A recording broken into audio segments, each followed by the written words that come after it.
Nós estamos iniciando agora a nossa primeira parte de 3 do nosso estudo sobre a carta aos Hebreus. Queria dar um bom dia a todos, agradecer a presença de vocês e vamos lá, vamos tentar aprender e falar um pouco sobre a carta aos Hebreus, tá bom? Peço que todo mundo deixe seus microfones no silencioso. Qualquer pergunta, a todo momento, bem-vinda, fiquem à vontade. Então, irmãos, a nossa aula de hoje, ela vai tratar a continuidade do nosso trabalho nas cartas do Novo Testamento. E até o momento nós estudamos essas cartas da esquerda aí, na coluna da esquerda, Colossenses, Filemon, Tessalonicenses 1 e 2, 1 Timóteo, Tito e 2 Timóteo. E agora nós estamos começando essa segunda etapa, vamos dizer assim, a metade do nosso trabalho, praticamente. Nós vamos começar a falar sobre Hebreus e depois nós vamos até Apocalipse. Então, nas próximas 3 semanas, essa e mais duas aulas, nós vamos trabalhar na carta aos Hebreus. Por quê? Porque a carta aos Hebreus é uma carta grande, é uma carta com 13 capítulos e é muito extenso o assunto que vai ser tratado. É claro que nós não vamos conseguir exaurir todo o conteúdo da carta aos Hebreus, mas a gente vai fazer um esforçozinho aqui para tentar ver o máximo possível, tá bom? Então hoje é um preâmbulo, é uma abertura, a gente vai ver alguns aspectos iniciais da carta aos Hebreus e eu vou começar a passar para vocês algumas coisas, tá bom? Qualquer dúvida, qualquer pergunta, a qualquer momento me interrompa aí, levante a mãozinha, faça alguma pergunta, que a Patrícia e a Erlane vão me ajudar a acompanhar. Não esqueçam de acompanhar a questão da presença de vocês, mencionando o nome de vocês na lista, né? Tá bom? Vão colocando o nome de vocês no chat aí, que a gente vai anotar a presença de todo mundo. Nós temos tido uma média de 30 pessoas, mais ou menos, 32, 33 pessoas por aula. Isso é muito gratificante. Então, assim, o nosso tema da nossa carta aos Hebreus, que eu estimulo vocês a lerem umas 2 ou 3 vezes, leiam essa semana os primeiros capítulos, pelo menos os 5 primeiros capítulos de Hebreus, porque isso vai ajudar muito a fundamentar e a melhorar assim, a compreensão do nosso trabalho aqui em relação a Hebreus. O tema central da carta é Jesus Cristo é o melhor e suficiente meio fornecido por Deus para nos salvar. O verso-chave está em Hebreus 13:8, que diz: Jesus Cristo, ontem e hoje, é o mesmo e o será para sempre. Fala da divindade e da eternidade da pessoa do Filho de Deus, da segunda pessoa da Trindade. Palavras que transmitem o cerne da carta. Então, três expressões chamam a atenção na carta aos Hebreus. A expressão para sempre, ou eternamente, é um advérbio. O advérbio melhor.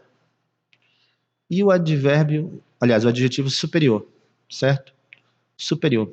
Então, vocês observem que são expressões relacionadas a comparações, que é uma coisa que se destaca muito na carta aos Hebreus, tá? Isso é um aspecto inicial que a gente pode observar. Quando, onde e por quê? Então, assim, resumidamente, essa carta aos Hebreus é uma carta um pouco difícil de ser analisada, porque ela é incógnita e ela não tem uma data muito nítida para ser definida. Mas existem suposições. É provável que essa carta circulou entre os cristãos entre os anos de 67 a 69 depois de Cristo. Uma época muito difícil, crítica para a igreja cristã, onde tinham acontecido recentemente os martírios dos apóstolos Paulo e Pedro em Roma. E a gente descobre pela carta que o missionário Timóteo, é esse mesmo, o Timóteo que você conhece, ele estava preso e tinha sido solto da prisão recentemente. Então os destinatários estavam passando por algum tipo de transição na igreja e eles tinham vivido uma experiência de perseguição alguns anos atrás e agora estavam passando de novo por outra perseguição, outro tempo de perseguição. Então era um tempo muito angustiante para eles. E onde estavam esses destinatários, esses leitores da carta aos Hebreus? Eles estavam espalhados pelo Império e não se tem certeza muito bem onde eles estavam. Provavelmente eles eram originalmente da Itália, de Roma, e o autor de Hebreus estava escrevendo de Roma para esses leitores. É como se, por exemplo, eu estivesse escrevendo de Manaus para um grupo de amazonenses em São Paulo, por exemplo. Né? Aí eu estou escrevendo para eles lá em São Paulo e disse: olha, estou mandando lembranças aqui de Manaus para vocês, o pessoal daqui de Manaus está mandando lembranças para vocês. E eles eram amazonenses, só que estavam morando em São Paulo. Então é mais ou menos essa a ideia da carta, tá? Mais ou menos assim. Tudo bem? Então, isso seria o quando e o onde. Algumas singularidades e aspectos importantes da carta e dos destinatários de Hebreus. Então é o seguinte, gente, uma coisa que chama muita atenção quando a gente lê a carta aos Hebreus, uma pergunta surge assim no nosso coração e no nosso pensamento. Quando essa carta foi escrita? Antes ou depois da destruição do Templo de Jerusalém?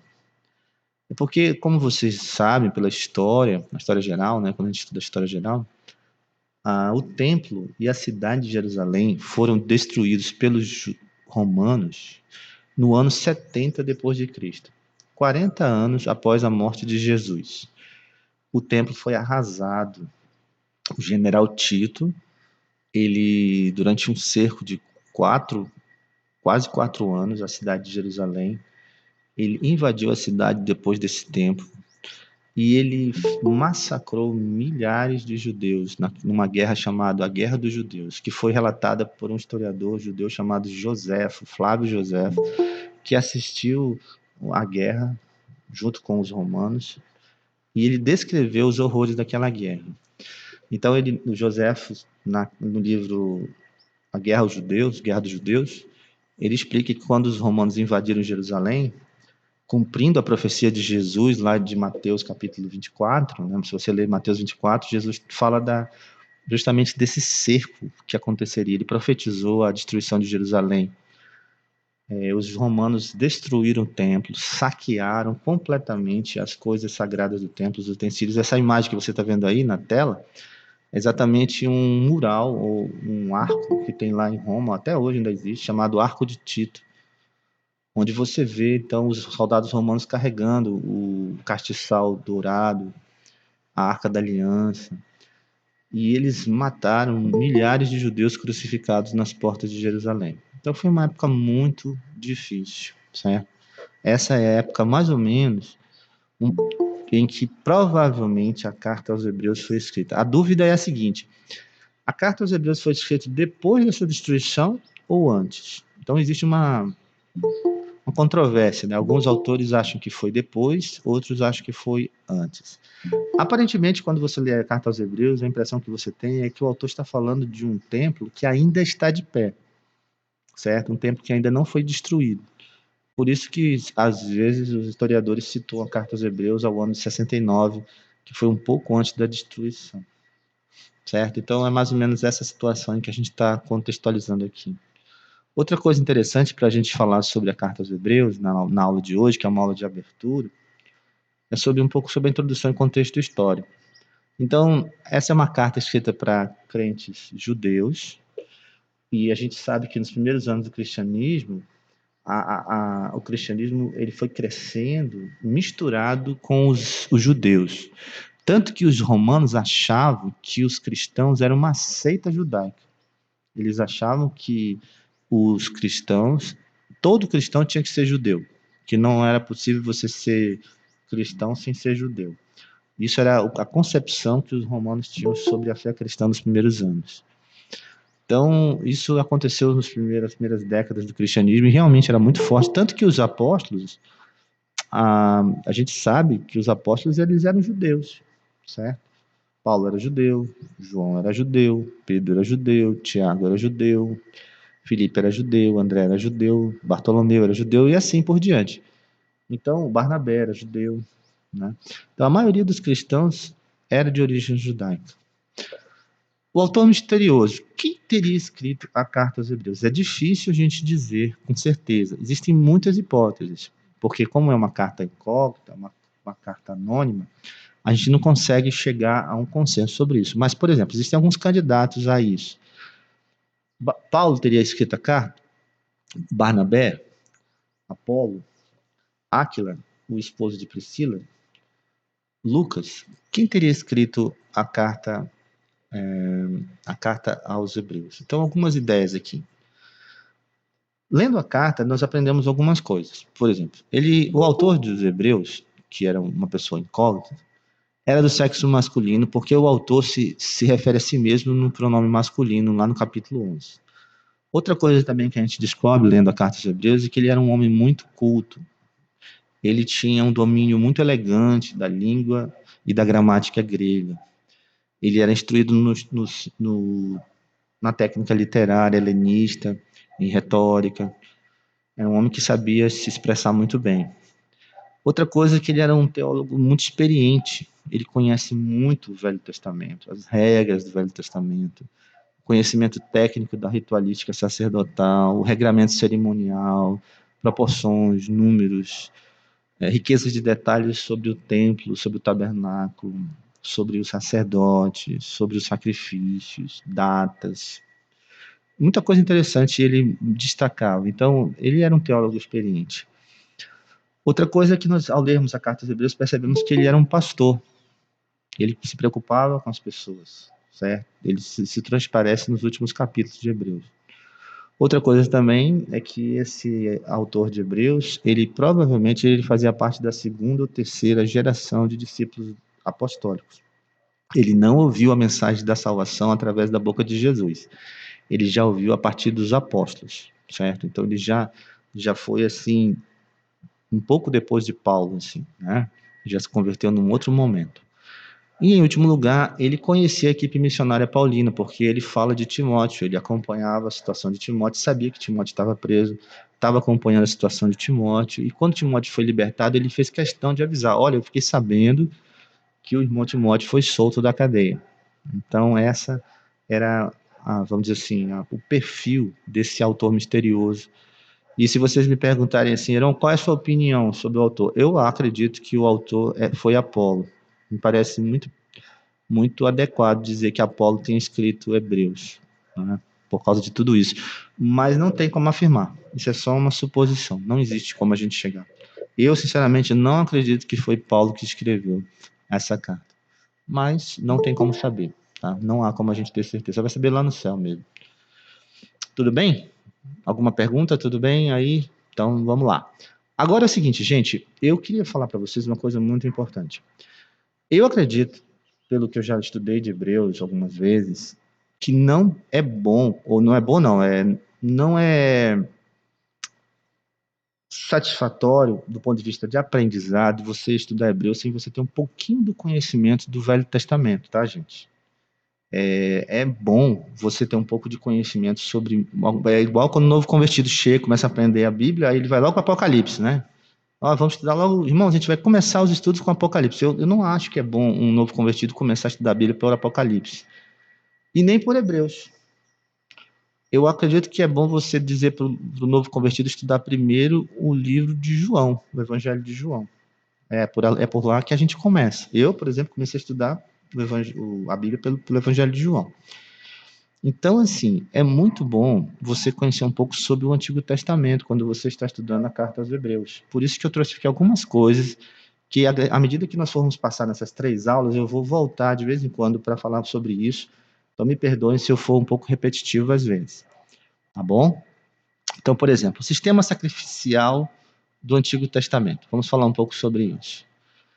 O sistema sacrificial do Antigo Testamento é muito mencionado na Carta aos Hebreus. Não saber, não conhecer o sistema sacrificial do Antigo Testamento empobrece o seu estudo de Hebreus. Ele começa a falar de altar, ele começa a falar de sacrifício, de sangue, de cordeiro, de touro, aí você fica voando, você diz, não estou entendendo nada. O que ele está falando? Então vamos lá, vamos começar.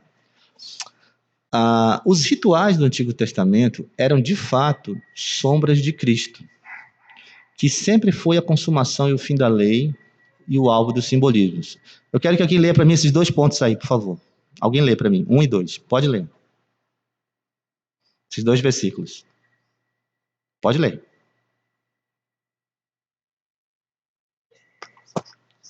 Os quais ministram em figura a sombra das coisas celestiais, assim como foi Moisés divinamente instruído quando estava para construir o tabernáculo. Pois diz ele, vê que façais todas as coisas de acordo com o modelo que te foi mostrado no monte. Hebreus 8:5. Ora, visto que a lei tem sombra dos bens vindouros, não há imagem real das coisas. Nunca, jamais pode tornar perfeito os ofertantes, como os mesmos sacrifícios que, ano após ano, perpetuamente eles oferecem. Hebreus 10:1. Muito obrigado, Keila.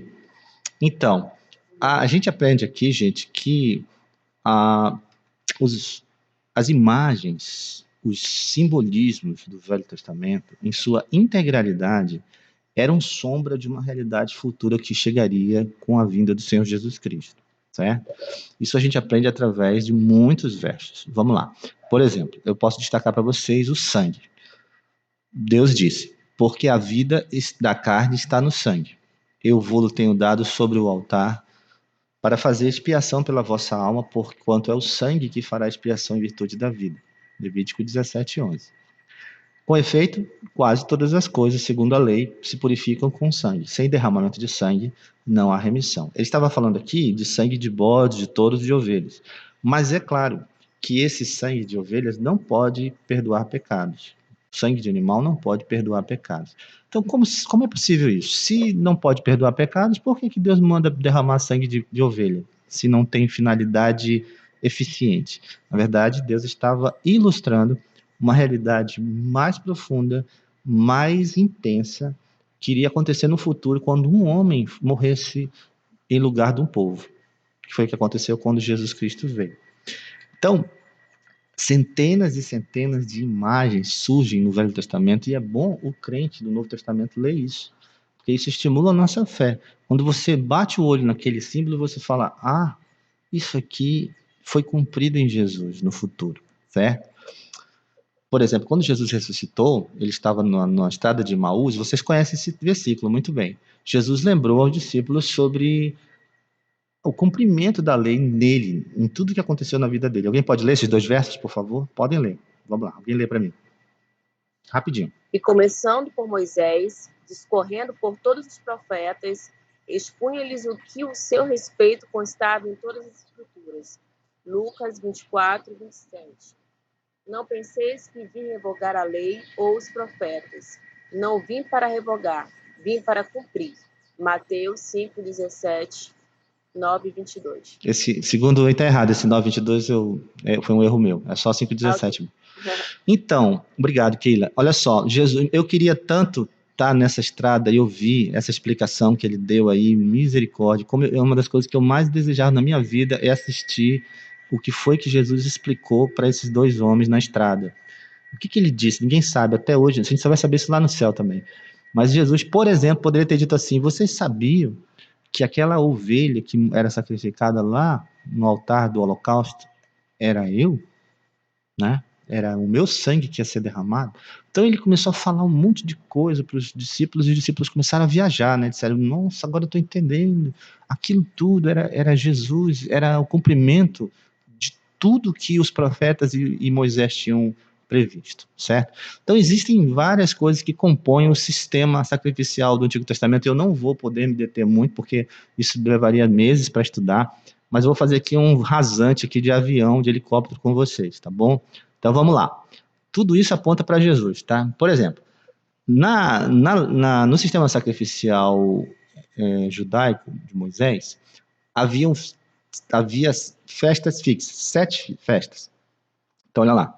Havia 7 festas solenes em Israel. Você pode depois estudar em Levítico 23 sobre isso, e o autor de Hebreus fala muito sobre isso. Então vamos lá. Primeira festa, sábado. Periodicidade, toda semana. Simbolizava o quê? Cristo é o meu descanso. Então, o descanso do sábado, ele foi cumprido em Jesus Cristo. É por isso que nós não guardamos o sábado, porque nós temos alguém que é maior que o sábado. Essa é a ideia do presbiteriano, do batista, certo? A gente pensa dessa maneira, que o meu sábado, ele está diante de mim, que é Jesus Cristo. 2, deixa eu ver aqui. Páscoa. Levítico 23, 4 e 8. Depois você pode ler isso. Cristo é o meu cordeiro pascal, como Paulo ensina lá em 1 Coríntios 5, 7. E João Batista disse, este é o cordeiro que tira o pecado do mundo. E Pedro também fala isso lá em 1 Pedro 1,19. A Páscoa, o cordeiro pascal, era Jesus Cristo. 3, primícias. A festa das primícias acontecia uma vez por ano. Cristo é a primícia da ressurreição. Ele foi o primeiro a ressuscitar. 1 Coríntios 15, 22, 23. Então, quando Cristo ressuscitou, ele cumpriu a festa das primícias. 4, a festa dos Pentecostes, que acontecia 7 semanas, 7 vezes 7, 49 dias depois da Páscoa. 7 vezes 7, 49 dias. Então, no 50º dia, o Espírito Santo desceu sobre os crentes lá em Jerusalém, conforme Atos capítulo 2. Cristo cumpre a promessa feita após 7 sábados. Então, Jesus cumpriu a promessa. Ele falou assim, esperem em Jerusalém, porque eu vou cumprir a promessa sobre vocês e eu vou mandar o Espírito Santo. Aí cumpriu o Pentecostes. Jesus cumpriu o dia da expiação. No centro do livro de Levítico, no capítulo 16, e também lá é mencionado em Levítico 23, uma vez por ano acontecia uma festa de arrependimento, chamada o Yom Kippur, pelos judeus. O Yom Kippur era o dia da expiação. Então, Cristo, ele é a propiciação pelos nossos pecados. Havia pecados que não conseguiam ser resolvidos através de sacrifícios ritualísticos diários, e eles iam se acumulando. Quando chegava nesse dia do Yom Kippur, o sumo sacerdote entrava no Santo dos Santos uma vez por ano e derramava sangue sobre o propiciatório para simbolizar o Calvário. Isso foi cumprido em 1 João 2,2 e Efésios 1,7, onde os apóstolos dizem que Jesus Cristo é o propiciatório, ele é a propiciação pelos meus pecados. E Efésios 1,7 diz assim, quem temos a redenção pelo seu sangue, certo? Dia da expiação. 6, a festa dos tabernáculos, uma vez por ano. Cristo armou sua tenda entre nós. Lá em João 1,14, a Bíblia diz assim, e o verbo se fez carne e habitou entre nós. No texto original grego, lá a palavra que aparece é tabernáculo. O verbo armou seu tabernáculo. O verbo armou sua tenda entre nós. Então a festa dos tabernáculos foi cumprida em Jesus. E sétimo, a sétima festa, a festa da Lua Nova, que era uma festa muito corriqueira, todo mês acontecia, e ela é mencionada 25 vezes no Velho Testamento, inclusive pelo rei Davi, por Samuel, pelos Salmos. Ela é mencionada em Números, ela é mencionada até por Isaías. O profeta Isaías menciona essa festa da Lua Nova. E essa festa simbolizava a alegria de Cristo. Cristo é a nossa alegria. E Paulo diz lá em Filipenses 4,4, alegrai-vos sempre no Senhor. Outra vez digo, alegrai-vos no Senhor Jesus. Então, Jesus é o cumprimento da festa da Lua Nova. Nós temos alegria em Jesus Cristo. Então, todas essas festas foram cumpridas em Jesus. Jesus Cristo, ele é o meu descanso, ele é o meu sábado. Jesus Cristo é a minha redenção, ele é a minha Páscoa. Jesus Cristo é a minha nova vida, a minha ressurreição, ele é as primícias. Jesus Cristo é a minha promessa, o Pentecostes. Jesus Cristo é o meu perdão, o dia da expiação. Jesus Cristo é o meu morador no meu coração. Ele é a festa dos tabernáculos. Jesus Cristo é a minha alegria eterna. Ele é a festa das luas novas. Então, tudo isso foi cumprido em quem? Em Jesus Cristo. Tá?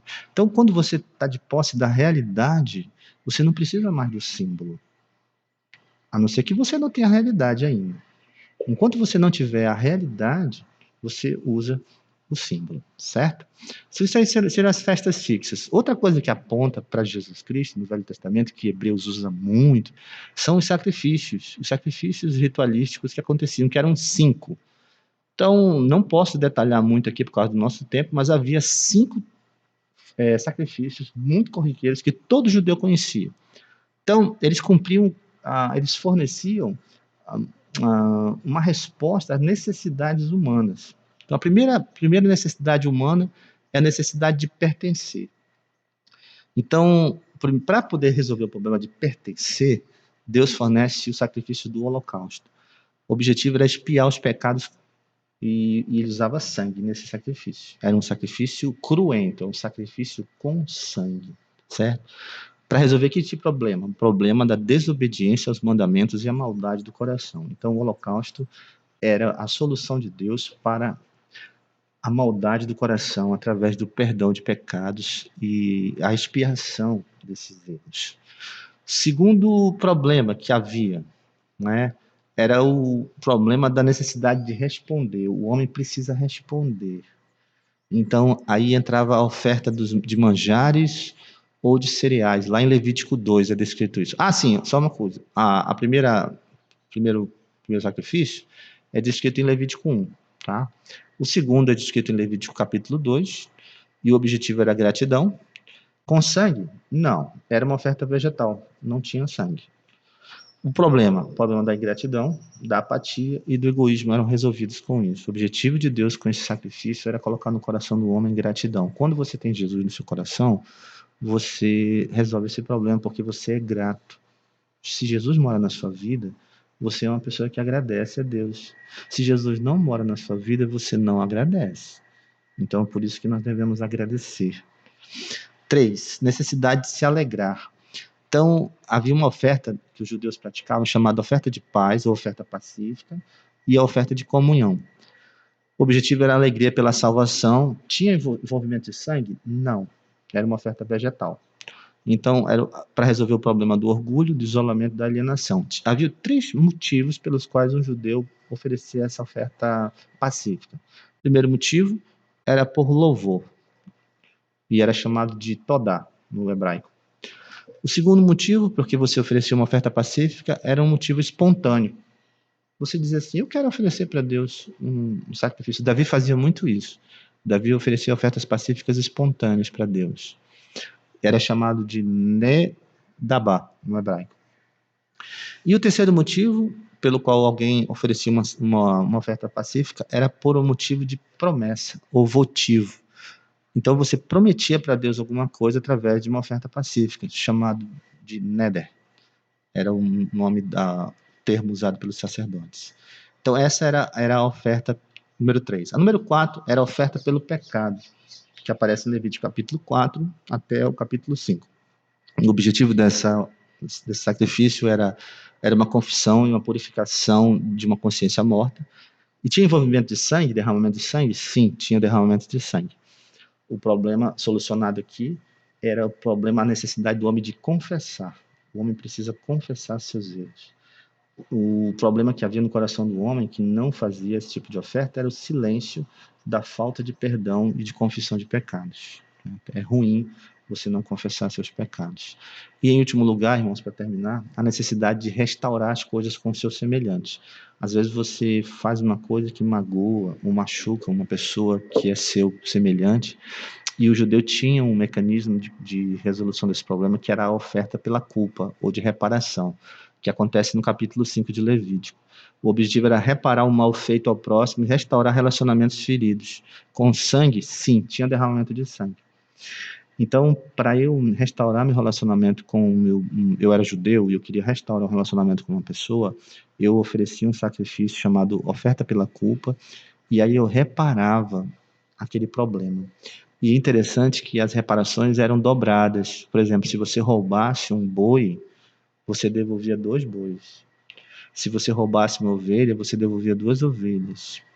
Para você justamente entender como é grave você fazer mal à vida das pessoas e que você deve pagar em dobro pelo que você faz de mal às pessoas. O problema eram os prejuízos e as injustiças cometidas contra outras pessoas. Então vocês observem que esses sacrifícios, eles apontavam também para Jesus, tá bom? E finalmente, meus irmãos, para terminar aqui essa parte, o sacerdote. Então também havia, em relação à questão do Velho Testamento, do sistema sacrificial, o importante aspecto humano que era o sacerdote. O sacerdote, ele era considerado o aspecto humano e o elemento importantíssimo para a compreensão da lei de Moisés. Estude para isso Levítico 8 e 9 e Êxodo 28 a 29. Então, olha só, Arão, o irmão de Moisés, junto com seus filhos, foi escolhido para ser sacerdote e Deus separou uma tribo chamada tribo de Levi exclusivamente para essa tarefa. A gente sabe disso, né? Você sabe isso, que isso é uma coisa muito básica, assim, a gente aprendeu na escola dominical, que os levitas eles foram uma tribo separada das 12 tribos de Israel exclusivamente para atividade sacerdotal. Então, para que você tinha um sacerdote no meio do povo? Como um homem, mortal e pecador, este mediador imperfeito simbolizava a pessoa do futuro mediador perfeito e eterno, o Messias sacerdote. Então, esse homem imperfeito, pecador, Arão, ele era uma sombra, um modelo imperfeito, uma sombra de um futuro homem que viria, um Messias, que seria um sacerdote perfeito e eterno. Esse era um dos aspectos da importância do sacerdote. Em segundo lugar, ele era uma pessoa que precisava aprender a ser criterioso e atuar como um líder e uma espécie de um professor orientador no meio do povo. Então, no meio de Israel, os sacerdotes, eles eram sim considerados professores. Eles eram orientadores. Eles eram pessoas que ajudavam o povo que era potencialmente ignorante da lei e dependente espiritualmente da classe sacerdotal a chegar até Deus da maneira certa, porque o povo não sabia como fazer, certo? O povo não sabia como fazer isso. Então Deus disse assim, olha, você vai... agora eu fico pegando uma aplicação prática aqui. Você tem que entender, meu irmão, minha irmã, você que está me escutando aqui agora nesse momento, que você como pai, como mãe, você tem um papel sacerdotal na sua casa. O seu filho, muitas vezes vai chegar com você e vai dizer assim, mamãe, papai, é pecado fazer isso? E você tem que dizer para o seu filho, meu filho, não faça isso. Faça assim. Primeiro você vai dizer o que é errado, olha, não é assim. E agora eu vou te mostrar um jeito certo de fazer. Quando você está fazendo isso, você estava se comportando como o sacerdote do Velho Testamento, certo? Então, assim, nós como professores de escola dominical, nós como líderes na igreja, nós como pais e mães, nós como irmãos mais velhos, nós estamos assumindo um papel de sacerdote quando nós estamos orientando as crianças, os jovens, os adolescentes no caminho que eles devem andar. E quando nós não fazemos isso, nós estamos cometendo um grave erro. Eu queria destacar aqui 2 versículos que depois eu vou falar com mais detalhes sobre isso, não vou tratar disso hoje. Na próxima aula, na aula número 2, nós vamos falar muito sobre a questão do sacerdócio. Mas eu queria destacar 2 versos que mostram muito o aspecto de discernimento que um sacerdote tinha que ter na época de Moisés. Alguém pode ler para mim, por favor, esse primeiro verso? Pode ler, por favor.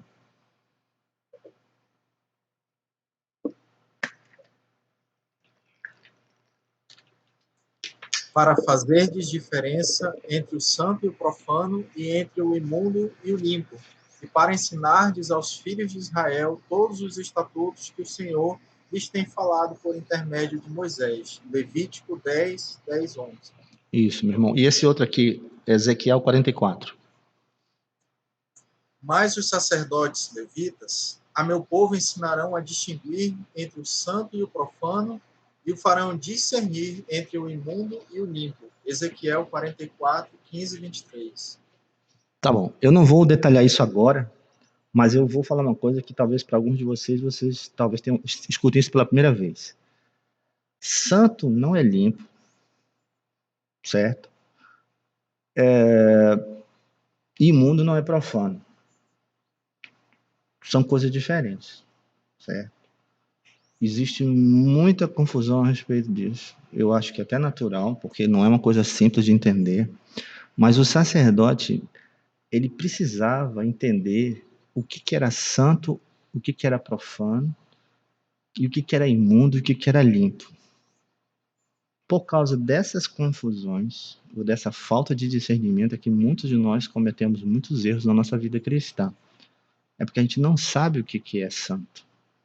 A gente não sabe o que é limpo. A gente não sabe o que é profano. A gente não sabe o que é imundo. Para a gente é tudo a mesma coisa. E você sabe o que aconteceu no Velho Testamento? Lá em Levítico 10, a Bíblia fala que Eleazar e o irmão dele, esqueci o nome dele, Eleazar e acho que é Iude. Eles entraram na frente, na tenda do tabernáculo da comunhão, sem saber exatamente o que estavam fazendo. Nadab e Abiú. Isso, Nadab e Abiú, Levítico 10.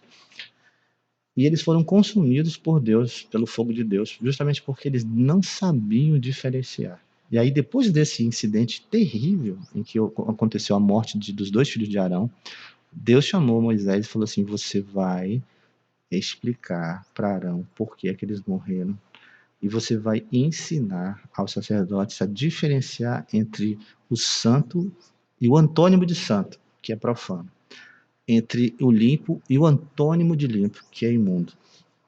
Aí os sacerdotes foram ensinados, treinados, esclarecidos sobre como fazer diferença entre essas terminologias e depois passar isso para o povo. O povo chegava com o sacerdote e dizia assim, o cara chegava e dizia assim, isso aqui é santo? Aí o sacerdote dizia, não, isso não é santo. Isso aqui é imundo? Não, isso aqui não é imundo, isso aqui é limpo. Então o sacerdote funcionava como um tornassol, um criterizador, um técnico de identificação que ajudava o povo. E aí eu, pegando de forma espiritual isso, eu estou falando a você como pai, né? Sua filha vai chegar com você e vai perguntar assim, papai, eu posso passar a noite com meu namorado aqui em casa, no nosso quarto, eu e ele? Não, minha filha, você não vai fazer isso. De forma nenhuma. Isso é pecado.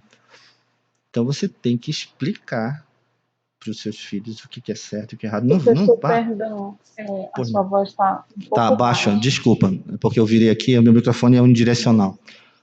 Então, assim, há necessidade de a gente mencionar e explicar para os nossos filhos aquilo que é correto ou errado de uma forma nítida, certo? De uma forma nítida, através da palavra de Deus e através dos conceitos que a Bíblia nos ensina, tá bom? É nesse sentido que eu estou falando. Tudo bem, gente? Sobre o tabernáculo agora, o nosso tempo está avançando. O tabernáculo no deserto era também um símbolo da presença do Senhor Jesus e da pessoa de Jesus. Então, Moisés recebeu de Deus o seguinte mandamento: conforme a tudo o que eu, o Senhor, te mostrar para modelo do tabernáculo e para modelo de todos os seus pertences, assim mesmo o fareis. Então, Deus ordenou a Moisés que construísse uma tenda de acordo com um modelo que ele mostraria. E onde é que estava esse modelo? Gente, esse modelo estava no céu, lá no Monte Sião, Monte Sinai. No topo do Monte Sinai, quando Moisés subiu, o céu desceu até Moisés. Né? Ele não sabia onde é que terminava o monte, onde começava o céu. É uma coisa assim estranha de explicar. Ele estava na presença de Deus. E aí ele teve uma visão. Deus mostrou para ele um tabernáculo celestial. Ele viu coisas que depois o apóstolo João viu. Você acredita nisso? Lá em Apocalipse 14, João viu um altar de incenso lá no céu. Leia lá, Apocalipse 14. Você lê depois, você vai ler lá Apocalipse 8, Apocalipse 9. Você vai ver elementos de tabernáculo lá no céu. Você vê o altar do incenso, você vê o candelabro diante do trono de Deus. E esses elementos, eles estavam onde? Lá também no Antigo Testamento, quando Moisés passou os 40 dias no monte. Então, ele viu coisas extraordinariamente celestiais. E nós, depois, né, estudando capítulos 25 a 27 de Êxodo e 36 a 38, a gente viu detalhamentos sobre o mobiliário do tabernáculo. Né? Como é que deveria acontecer isso? Então, ao olhar para dentro do tabernáculo, a gente observa, eu sei que você já sabe isso, eu vou falar de uma forma bem simples aqui, depois a gente vai falar. Havia dois cômodos dentro da tenda, um cômodo mais externo chamado Santo Lugar e um cômodo mais interno chamado Santíssimo Lugar. Dentro do Santo Lugar tinha três móveis, a mesa dos pães, da proposição, o candelabro, o castiçal, e o altar do incenso, também chamado de altar de ouro. Certo? Haviam 2 altares no tabernáculo. Esse altar interno aqui, chamado altar de ouro ou altar dos incensos. E aqui dentro tinha uma arca, chamada Arca da Aliança. E aqui no meio você tinha uma cortina grossa, que separava o Santíssimo Lugar do Santo Lugar, que era chamado de véu da separação. Que você sabe que simbolizava a carne de Jesus Cristo. No dia que Jesus morreu no Calvário, o evangelista Lucas diz que na hora que Jesus bradou, morrendo no Calvário, a cortina do véu se rasgou do alto a baixo, permitindo o acesso do santo lugar ao santíssimo lugar. Foi o cumprimento, não é, do acesso que nós agora temos ao santíssimo lugar, o lugar da presença de Deus, porque aqui dentro da Arca da Aliança tinha 3 coisas. Tinha as tábuas de Moisés, as tábuas do Decálogo, a vara de Arão e um potinho com o maná do deserto, certo? Ficava dentro da Arca da Aliança. E em cima da arca tinha uma tampa de ouro chamada propiciatório, do latim, né? Propiciatório. O propiciatório era uma tampa de ouro que tinha 2 querubins ornados de ouro, e essa tampa do propiciatório era o lugar onde o sacerdote, uma vez por ano, jogava o sangue, derramava, aspergia o sangue e simbolizava a pessoa do Senhor Jesus. Aqui fora, no átrio exterior, nós tínhamos 2 coisas, apenas, um pátio. Nós tínhamos um tanque da purificação, que era chamado bacia de bronze, onde os sacerdotes se lavavam. E aqui nós tínhamos um altar externo chamado altar do holocausto ou altar de bronze, onde acontecia os sacrifícios diários e contínuos dos animais. Aí tinha uma tenda, né, em volta, uma cortina, um cercado em volta dessa tenda que era desmontado, e aí a tenda, o tabernáculo era transportado. Depois, quando Salomão construiu o templo, ele imitou a mesma coisa, só que de uma forma mais suntuosa. Agora, uma coisa muito curiosa que eu queria destacar para vocês aqui no tabernáculo, eu acho uma coisa linda isso, é a direção em que o tabernáculo era montado.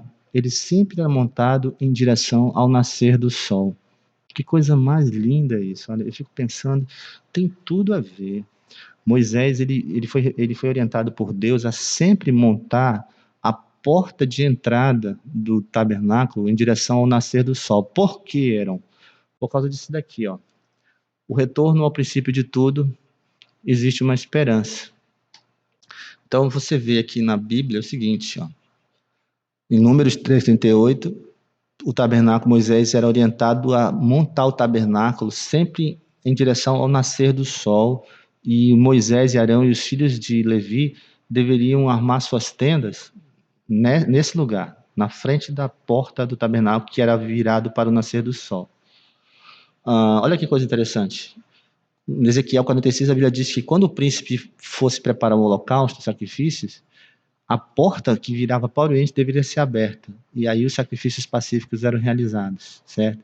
O cordeiro de um ano, então, era sacrificado virado para o nascer do sol. Por que isso?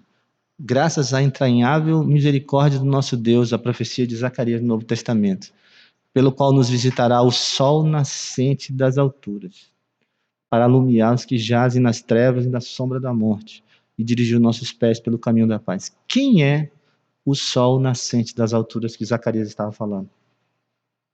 Quem é o sol nascente das alturas? Jesus Cristo. Se você ler lá em Lucas capítulo 1, Zacarias estava falando de Jesus Cristo, o sol nascente das alturas. E eu sei que você sabe disso. Quando Adão e Eva foram expulsos do paraíso, a gente lê o seguinte, lá em Gênesis: e expulso o homem, colocou querubins. Olha só que interessante. Moisés ele costurou querubins na tenda do tabernáculo. Havia muitos desenhos de querubins no tabernáculo. E expulso o homem, colocou querubins, anjos, ao oriente do jardim do Éden, e o refugiu de uma espada que se revolvia para guardar o caminho da árvore da vida. Então, o oriente simbolizava o retorno a Deus, a esperança do retorno a Deus. É por isso que o tabernáculo sempre era montado em direção ao nascer do sol. Isso é muito interessante. Isso não era à toa, não, tá? Tinha uma explicação para tudo isso. Beleza? Então, esse é o diagrama. E o Messias estava presente ali. Então, olha só. Uma sombra de alguém ali presente. Arca da Aliança. O misterioso habitante dizia assim: eu governo e reino sobre o trono, sobre o universo, com a minha palavra santa, e querubins se ajoelham diante de mim e me adoram. Altar do incenso, que é o altar de ouro. Eu escuto as orações e súplicas a mim dirigidas como um incenso. O véu que separava A minha carne se rasgará na hora da minha morte para salvar e dar acesso ao Deus Santo e separado dos pecadores. Mesa dos pães da proposição. Eu sou o pão da vida que alimenta o mundo. Castiçal de ouro. Eu sou a luz do mundo. Aquele que me segue não andará em trevas, pelo contrário, terá a luz da vida. Pia sacerdotal. Eu lavo e purifico aos homens de suas imundícias. Pedro, se eu não te lavar, tu não tens parte comigo. Altar dos sacrifícios. Eu sofro na carne, entrego minha vida e morro pelos pecados de muitos. Sacerdote. Eu sou o homem mediador perante Deus em favor do povo pecador. Então, esse homem misterioso, ele estava presente em todos os elementos do Antigo Testamento, no tabernáculo. Então, vocês veem que o autor de Hebreus, depois ele vai, a gente vai estudar isso nas próximas aulas, trabalhar esses inúmeros aspectos que a gente observou aqui, tá bom? Nessa parte final da nossa aula, eu queria destacar uma coisa muito importante ainda. A carta aos Hebreus, ela é dividida em 13 capítulos, e toda a carta ela é fortemente fundamentada em uma dissertação comparativa ao longo de toda a sua extensão e argumentação, e Cristo é comparado às demais coisas. Então, se você lê a carta aos Hebreus, você vê uma carta onde dezenas de comparações são feitas. No capítulo 1, Cristo é comparado com os profetas e os anjos. E os profetas e os anjos são considerados inferiores a Jesus. No capítulo 2, o Salvador ele é comparado com os irmãos descendentes de Abraão. E é considerado superior. No capítulo 3, Cristo é superior a Moisés como ministro da casa de Deus. No capítulo 4, Cristo é comparado com o descanso do sábado e o descanso de Josué na terra prometida, e é considerado maior. No capítulo 5, o sacerdócio de Cristo é comparado com o sacerdócio levítico e considerado maior. No capítulo 6, as promessas de salvação em Cristo são superiores às promessas e os valores do Antigo Testamento. No capítulo 7, o sacerdócio eterno de Cristo é comparado com o sacerdócio de Arão. No capítulo 8, o tabernáculo celestial, onde Cristo entrou, é considerado superior ao tabernáculo terrestre, lá do deserto. No capítulo 9, o sacrifício do Calvário é considerado superior aos rituais sacrificiais do Velho Testamento. No capítulo 10, a nova aliança que Cristo media é considerado superior à aliança do Velho Testamento. No capítulo 11, a natureza da fé e as promessas em Cristo que Deus nos preparou é superior até mesmo à dos crentes, profetas e patriarcas mencionados no Antigo Testamento.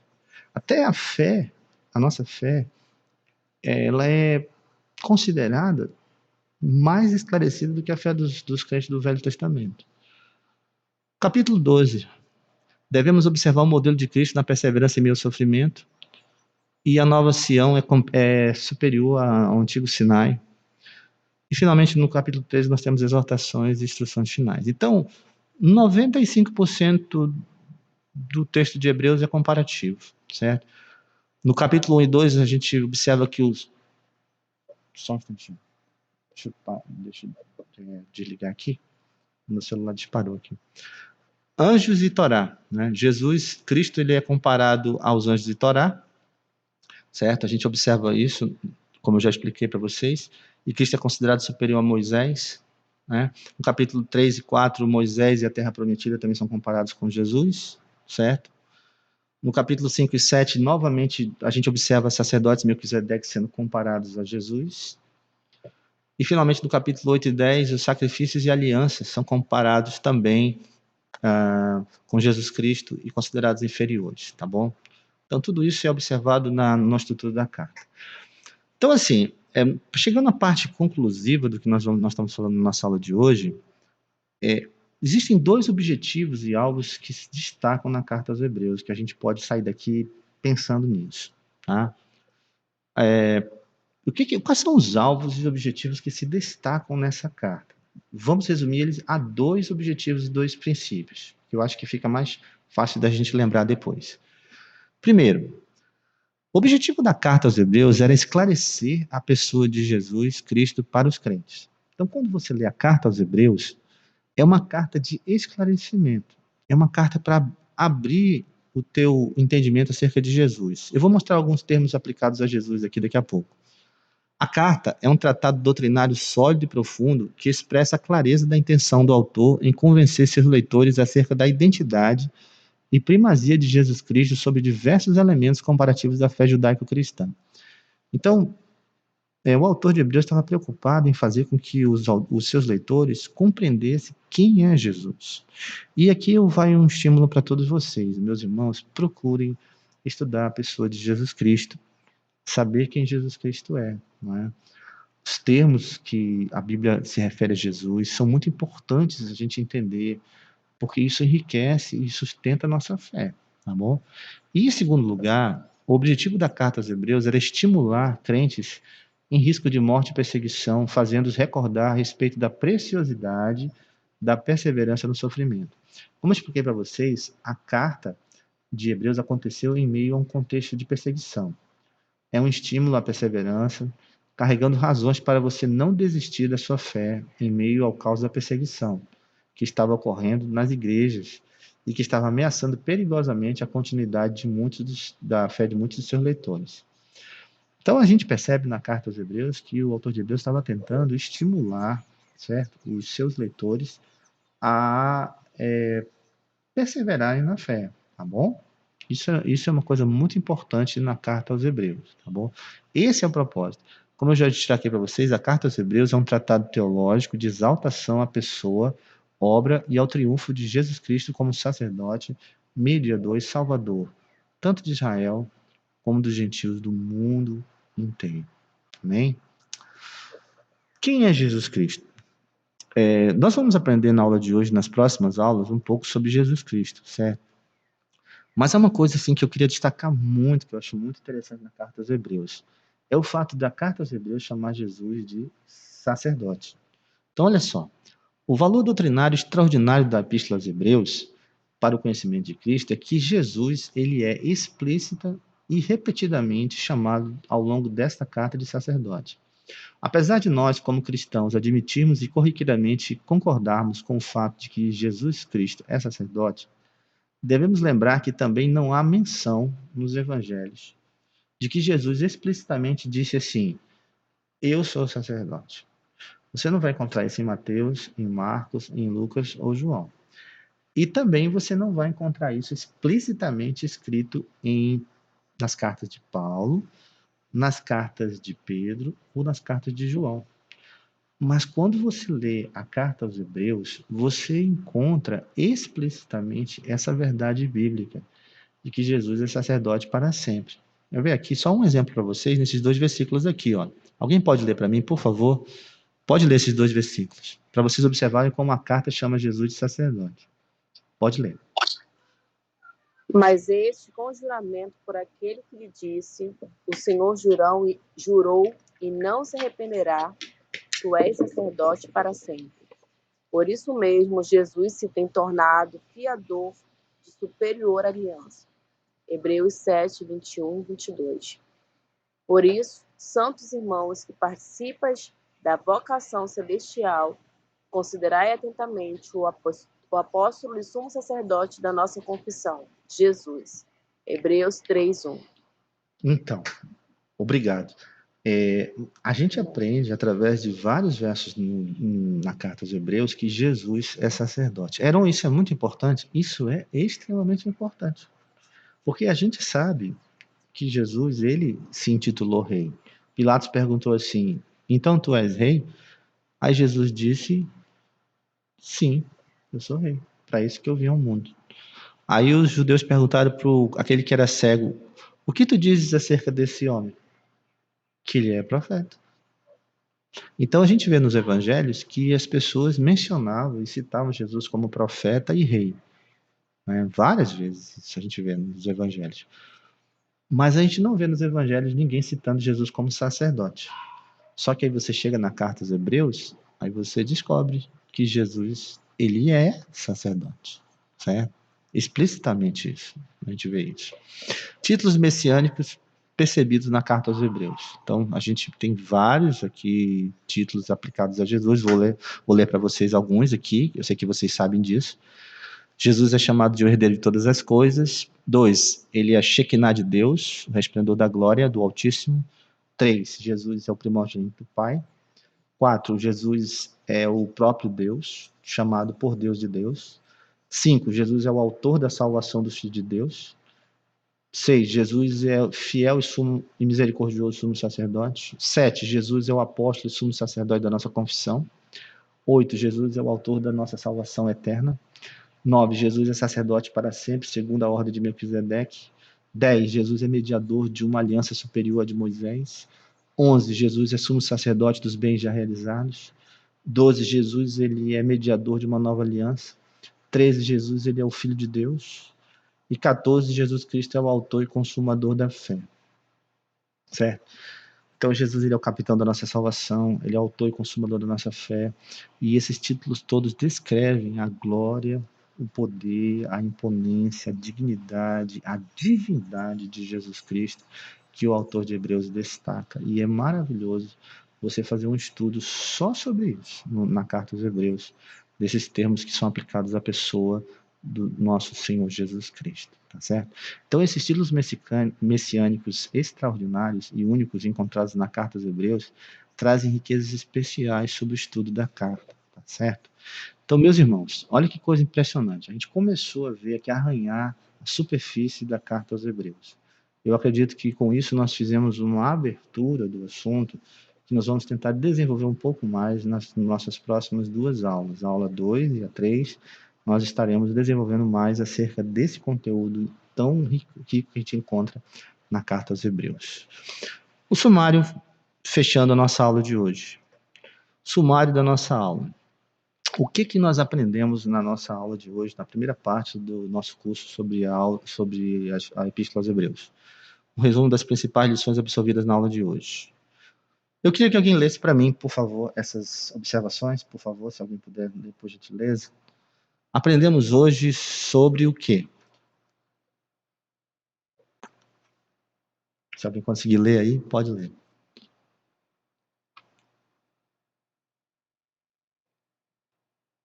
Posso ler? Por favor. Revelações em dispensações e luz máxima liberada.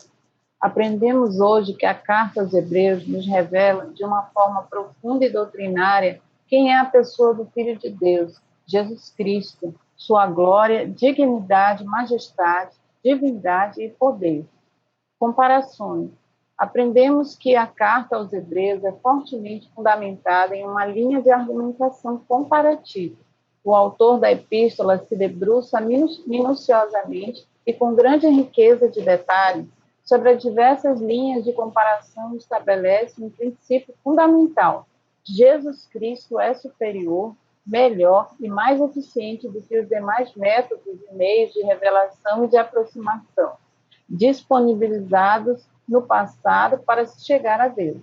Que estes meios nunca foram ruins, mas eram a expressão de uma dispensação que foi atingida e superada nos dias de hoje por outra melhor, a revelação do Filho. Sofrimento e perseverança. O contexto da carta mostra que seus destinatários atravessam um período difícil e árduo de perseguição religiosa, que estava atingindo seu cotidiano, sua economia, seus bens, suas posses, suas casas e até mesmo a segurança de sua própria vida e de seus familiares, por causa de sua fé em Jesus Cristo. E o autor de Hebreus os conclama a perseverar em meio a este caos. Anonimato. A carta, tão bem redigida e primorosamente estruturada, não dá pistas sobre seu autor. Até hoje, há, entre os especialistas do Novo Testamento, muitas controvérsias e sugestões sobre quem teria sido seu autor, seu redator. Paulo, Barnabé, Lucas, Apolo ou Áquila, o esposo de Priscila. Mas não há nenhuma definição final sobre este ponto.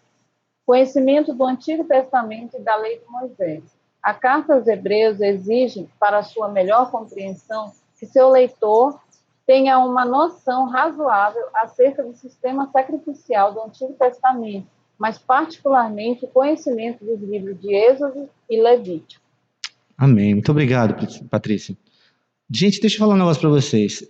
Tem um autor, um cara que eu gosto muito de cantar, tocar, eu toco violão, é o Kleber Lucas. É um irmão, assim, em Cristo que eu amo muito. Gosto muito das músicas dele, são muito primorosas.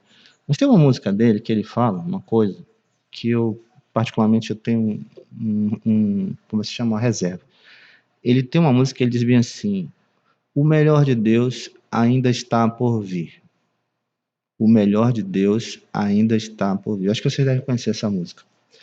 E eu fico perguntando uma coisa aqui. Lendo a carta aos Hebreus, você acredita que Deus ainda vai enviar uma coisa melhor do que está escrito aqui nesses 13 capítulos? Porque o esforço todinho do autor de Hebreus é mostrar de que Deus mandou o melhor. E o melhor já veio. Eu creio que o melhor já veio. Agora, eu também creio que o melhor que já veio voltará uma segunda vez. É isso que eu acredito. Então, o melhor já veio, e esse melhor encarnou e viveu entre nós. Ele morreu na cruz, ele derramou seu sangue, e é a máxima luz que você pode ter nesse momento. E ele vai vir uma segunda vez. Esse mesmo melhor vai vir de novo. Então, assim, o melhor já veio, o melhor de Deus já veio, e o melhor de Deus voltará uma segunda vez como rei, como senhor e como juiz, certo? Então é essa a minha percepção sobre isso. Acho que é só um esclarecimento aqui sobre o que a gente quer dizer com o melhor.